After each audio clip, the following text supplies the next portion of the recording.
Today on Monkey Life, Alison arrives back at the park with rescued chimpanzee Toprish. And the team are keen to greet her. Hey, Toprish. Hey, you. You're a good girl. Marmoset Freya is on the road to recovery following an operation to repair a damaged leg. It's a really great success and the vet did a brilliant job. So yeah, it was great for Freya. And as yet another year at the park passes, more rescued primates settle into their new home.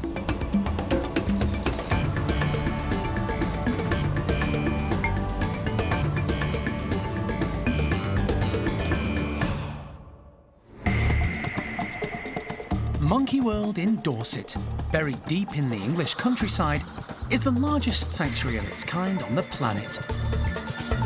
The team, led by Dr. Alison Cronin, rescue and rehabilitate abused and unwanted primates from all over the world.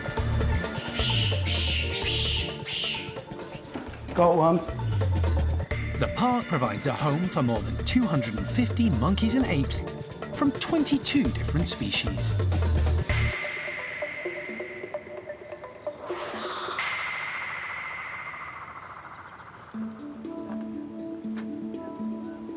It's almost midnight and the park is bustling with activity as Alison arrives with a new chimpanzee to add to the 52 the team already care for.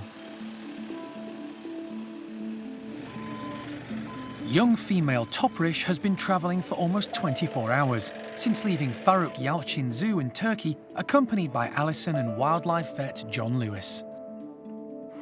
Throughout the journey, she's been confined to her transport box. And now Alison has her home, she's keen to get her out and settled in as quickly as possible.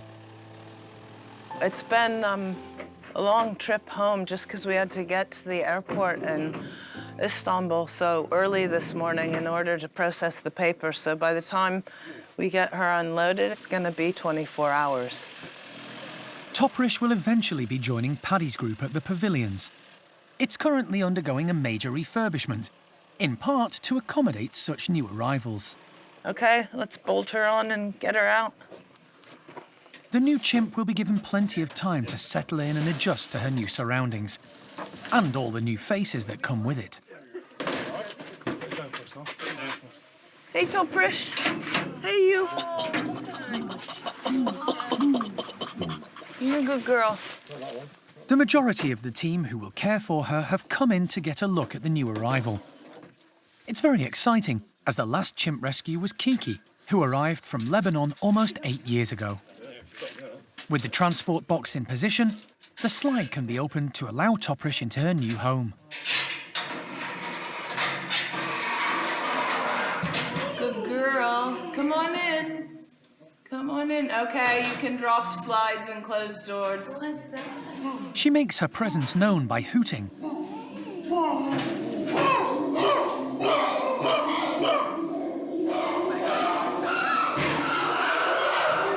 But probably didn't expect such a reaction and reply from the 16 other chimps who make up the group, as well as the noisy bachelors next door. Who's that? Once over the initial surprise, Toprish begins to explore her surroundings. She seems at home and at ease in the company of the primate care team. She's used to people, having lived as a house pet after being illegally stolen from the wild. But as she's never lived in an adult chimpanzee group, the introductions to come will need to be carefully managed to give Toprish as much time as she needs to adjust and to keep any stress or anxiety to a minimum. She's had some food and drink. She doesn't appear overly fazed by all of Paddy's, Cindy's group at this point. That's all good, but it just goes to show how naive she is. So she's a very nice person, but, you know, completely clueless at this point. So we'll have to be cautious with the introductions. There's no way of predicting how any of them are gonna react. Who's gonna welcome her with open arms? Who's gonna have a little bit of an issue with her joining the group, or, you know, how good she's gonna be. You look at her and think, oh, you know, she's just doesn't get it at all, and she's too human focused, but you never know. She might just turn around and be brilliant, so just just have to hope that the rest of this plays out as we hope. It's been a long day and night for all concerned. Time for everyone to get some rest. Tomorrow, the process of introducing Toprish to her new life will continue.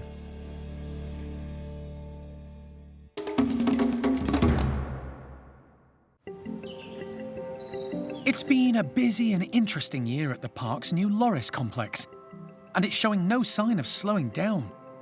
A few days ago, the team welcomed its newest member, Bengal slow loris Nora. She was rescued in Beirut after being advertised for sale on social media via a pet shop there. She was eventually confiscated by the authorities and months later arrived at Monkey World. The Loris complex currently houses 2 pairs of these nocturnal primates, Nikki and Axel, and Boo and Bruce. The loris here are all Bengal slow loris, as is our new arrival. These guys are from Southeast Asia. They're a nocturnal primate, and they're actually procilians rather than monkeys. They're one of those species that actually there's not a lot of information out there. There are very few zoos that keep them in captivity. There's really not a lot of info when we look up these guys and try and research them and their behaviours and things known about them. Which has made it very interesting and also a little bit tricky for us. Obviously, lack of information isn't ideal, but it's been really interesting observing these guys and getting to know loris and loris behaviour. The team are going to introduce youngster Nora to Boo and Bruce in the hope the pair will adopt her as their own. She's still very young, but with so little known about loris behaviour, no one knows how they'll react to her. Nora has been living in a bedroom next door to Boo and Bruce, so they've been able to smell and hear one another. The team have adapted one of the rooms for her. We've made sure we've put up plenty of branches so that she can move around nice and easily. So a lot of browse in the enclosure means that she's got areas she can hide if it's all a little bit too much for her as well. As the lorises are nocturnal, the introductions are carried out under red light conditions. To keep everything as calm as possible, they've decided to introduce Nora to female Boo first, to see how they get on. Okay, nosy.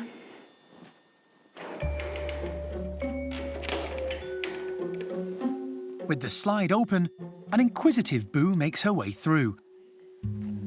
Immediately, Nora beats a hasty retreat. But curiosity soon gets the better of her, and she heads into Boo's room to explore. Boo is in no rush to meet the youngster, moving slowly and deliberately in true loris fashion, stopping every so often to smell Nora's scent. It's all very slow, very calm currently. There's no vocalisations that we've heard so far, either positive or negative. So everyone's just kind of sniffing their opposite rooms and kind of get a smell of each other. No close contact or no interest massively yet. But after a few minutes of back and forth, it's little Nora who plucks up her courage to make the first approach. She begins following Boo everywhere, and surprisingly, makes threatening vocalizations towards her.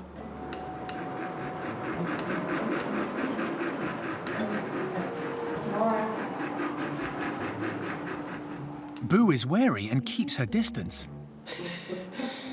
Not at all what I expected to happen.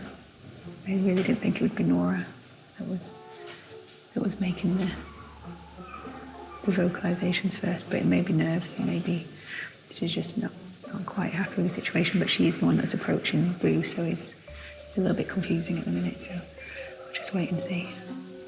The team decide to call it a day before anything really negative occurs. Steph entices Nora back into her bedroom with tasty grubs and insects. It looks like the introductions might be a slow process, but they're determined to keep at it and try again soon.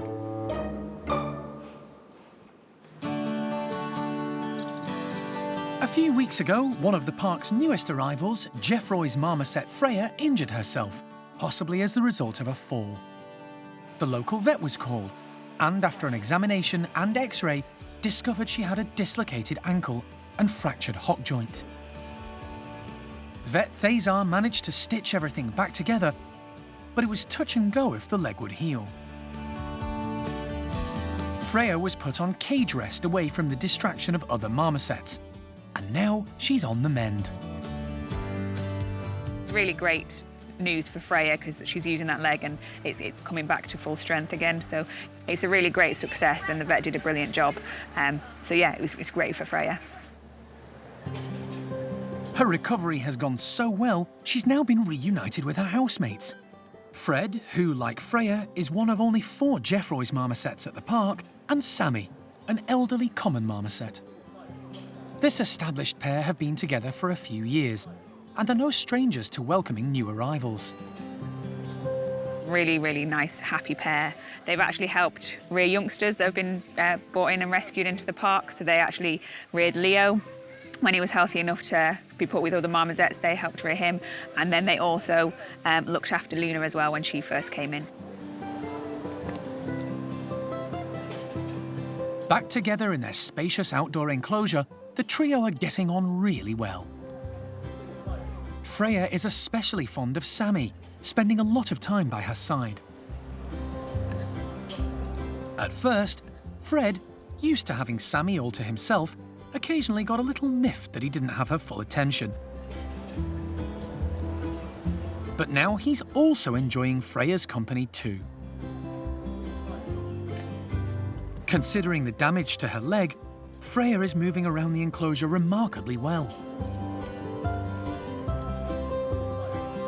With all that she's been through in her short life, she's still a well-adjusted and lively little character.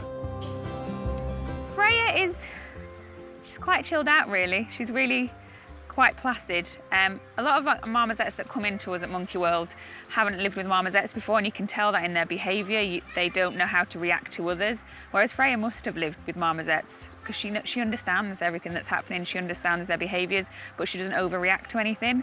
So she's actually quite a calm, chilled out marmoset. She's really nice. The future for this threesome is looking bright. Yeah, they are a nice compatible trio, I think. They just seem to get on well. It's really nice. They bed down together. We've seen them go into the same nest box at night together, which is a real massive positive. And hopefully it will continue to go really well for them.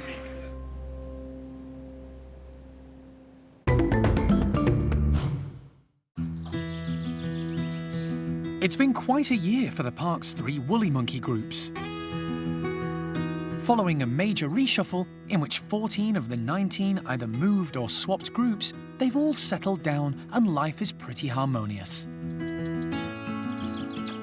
Everybody's doing really well. The groups are really stable at the moment. Everybody seems healthy and happy. So really pleased with how they've adapted to all the changes. The top woolies group, led by elderly male Levar, has been particularly busy with the arrival of 2 new babies in the last 6 months.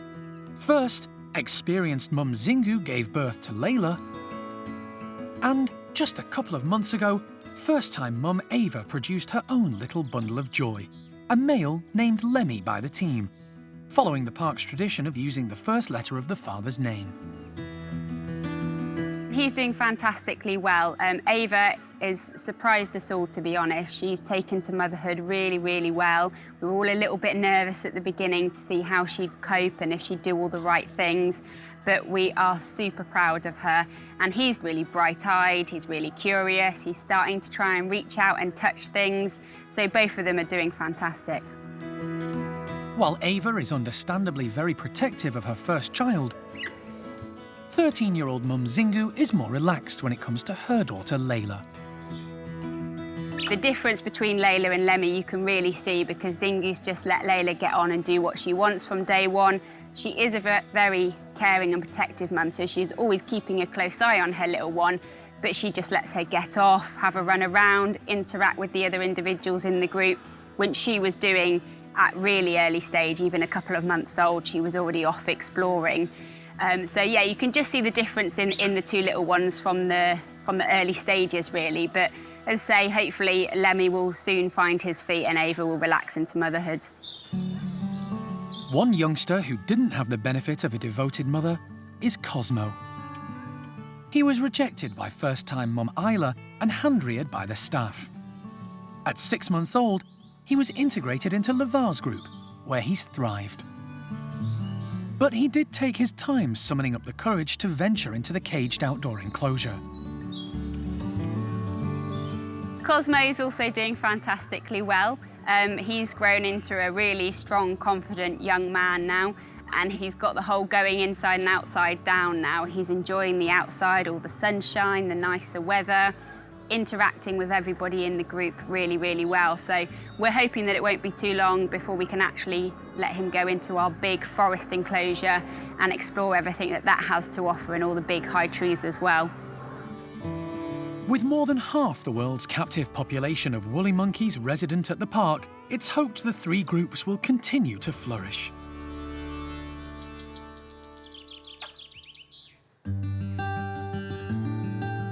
It's only been a few hours since chimp Toprish arrived at the park after a long journey from Istanbul. Alison and Lisa from the primate care team are keen to see how she's settling in and what she makes of the 16 noisy neighbours close by.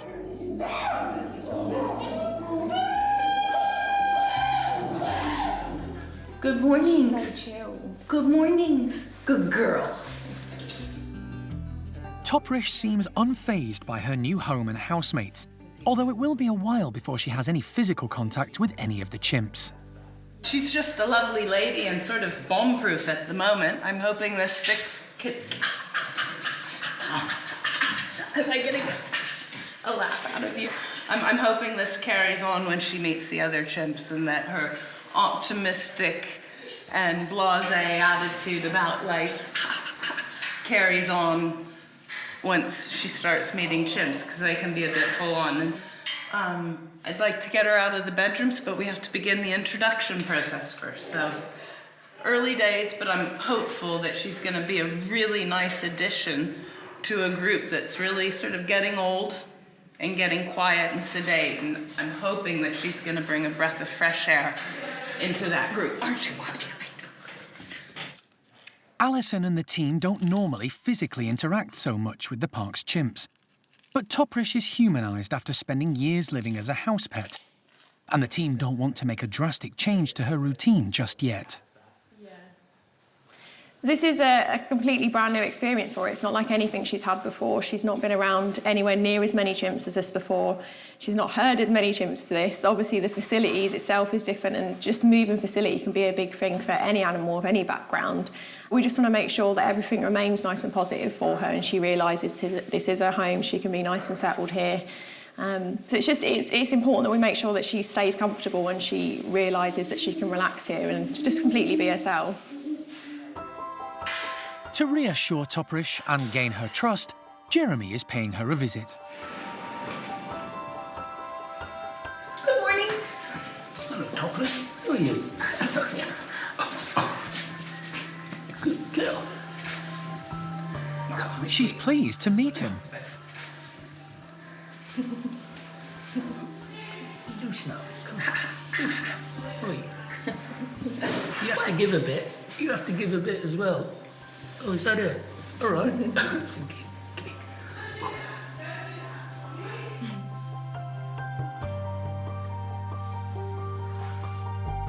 Toprish busies herself grooming Jeremy, showing natural chimp behaviour. I think she's a dab hand. She's obviously done that before. Clearly knows her way around people's heads. Don't know whether I've passed the test or not. Only time will tell.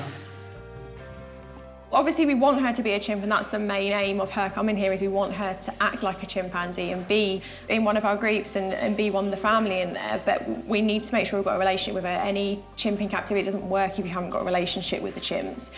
We need to make sure that she knows that you go to other chimps for anything that you need, but she still needs to come over to us as well and know that she can trust us to do things like showing injuries. I think she'll naturally pick that up anyway. We've got good relationships with all the other chimps here. And once she sees that they're trusting us and she's made a few friends with them, she'll realise that it's fine to be friends with the keepers. But I think she's going to cope absolutely fine with it.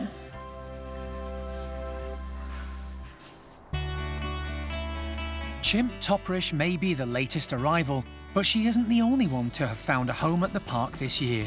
It's been a busy time all round. Yeah, that's a little boy. He's quite a baby. You are cute.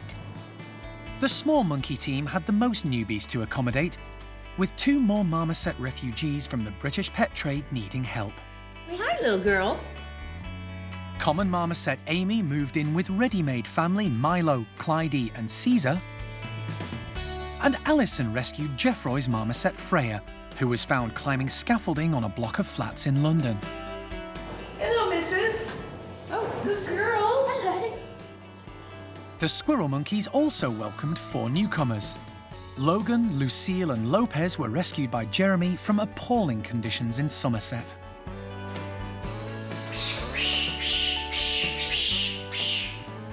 And female Nueve, ousted by her group at Chessington Zoo, found new friends at Monkey World. Desmond and his son Tutu arrived to join Saki monkey Chloe, who needed companionship of her own kind. Are you happy, Chloe? But the most unusual and rare arrivals are Benny and Nia, 2 red-bellied, white-throated guenons stolen from the forests of Benin. Hey, missus. Benny and Nia. Alison went to Lebanon to collect them following their confiscation by the authorities there.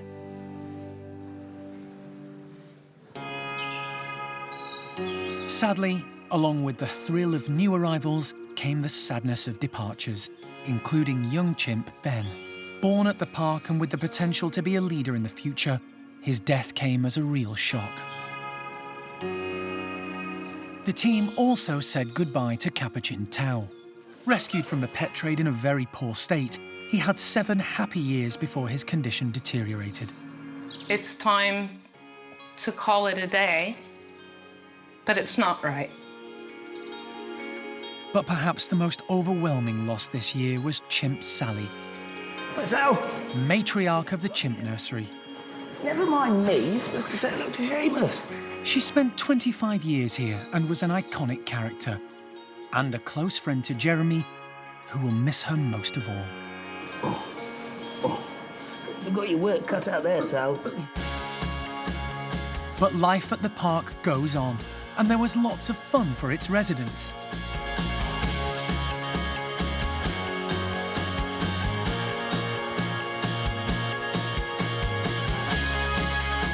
And there's plenty to look forward to. Soon Toprish won't be the only new chimp at the park. Alison is about to be reunited with Nari, a female she tried to rescue 15 years ago from Thailand. And this time, she'll be bringing her home to Monkey World.